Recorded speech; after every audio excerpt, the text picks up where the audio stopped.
can you game on an iPad like you can with a Nintendo Switch? Let's discuss.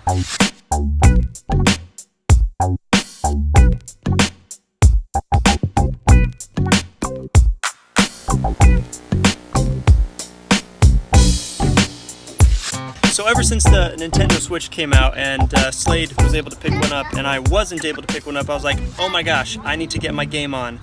And I've been keeping track of this Game Vice controller at the Apple Store for a while, but they were always sold out. I was finally able to get one, able to do some testing, and I can say short answer is yes, you can game like a Nintendo Switch with the iPad. So to use this, it's pretty simple. By default fits all the first 3 iPad minis. Now for the iPad mini 4, that's a little bit thinner, they have these little plastic things that you can slide on to make it nice and snug.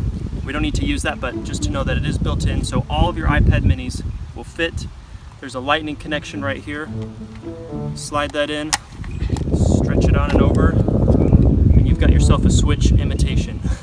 Okay, well, let's talk about games. I don't know who that kid is. That's okay. That's what we get from being on a playground. Yeah. So not all games will support M5 controllers, but a lot of them do. And Game Vice actually supports. Are they doing a little dance?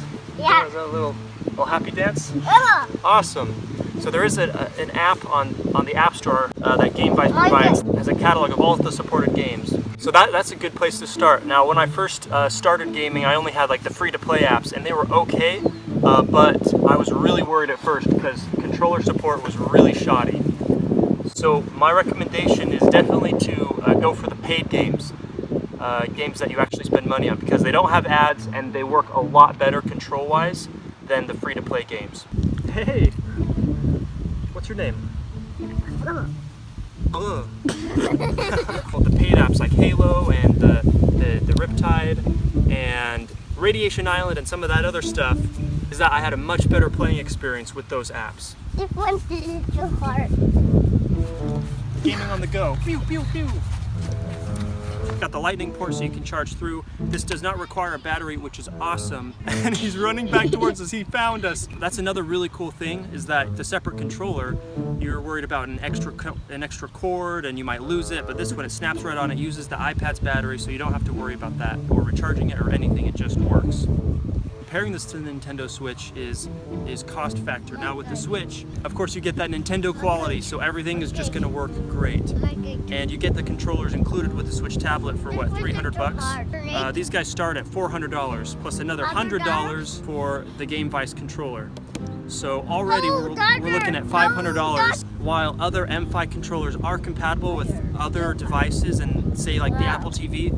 This, unfortunately, is only compatible with the iPad mini, although they do sell iPhone versions and iPad Pro versions. But that's something to keep in mind. Also, if you're a gamer like me, you like recording stuff, this port does not support video throughput, so you can't record sessions while you're using this controller. But at the end of the day, if you already have an iPad like I do, getting this $100 controller is a lot cheaper than getting a Switch, and it has a ton of awesome games. That's $2, $3, or $4, or $5 compared to the $40, $60 Nintendo games. Hey, buddy. So can you use the iPad mini like a Nintendo Switch? Yes, but it's going to cost you a little bit. I wouldn't have it any other way. This controller is super solid, and I love it a lot. I recommend it highly. Thanks for watching. It's like a little seed thing, a little seed pod. Wow.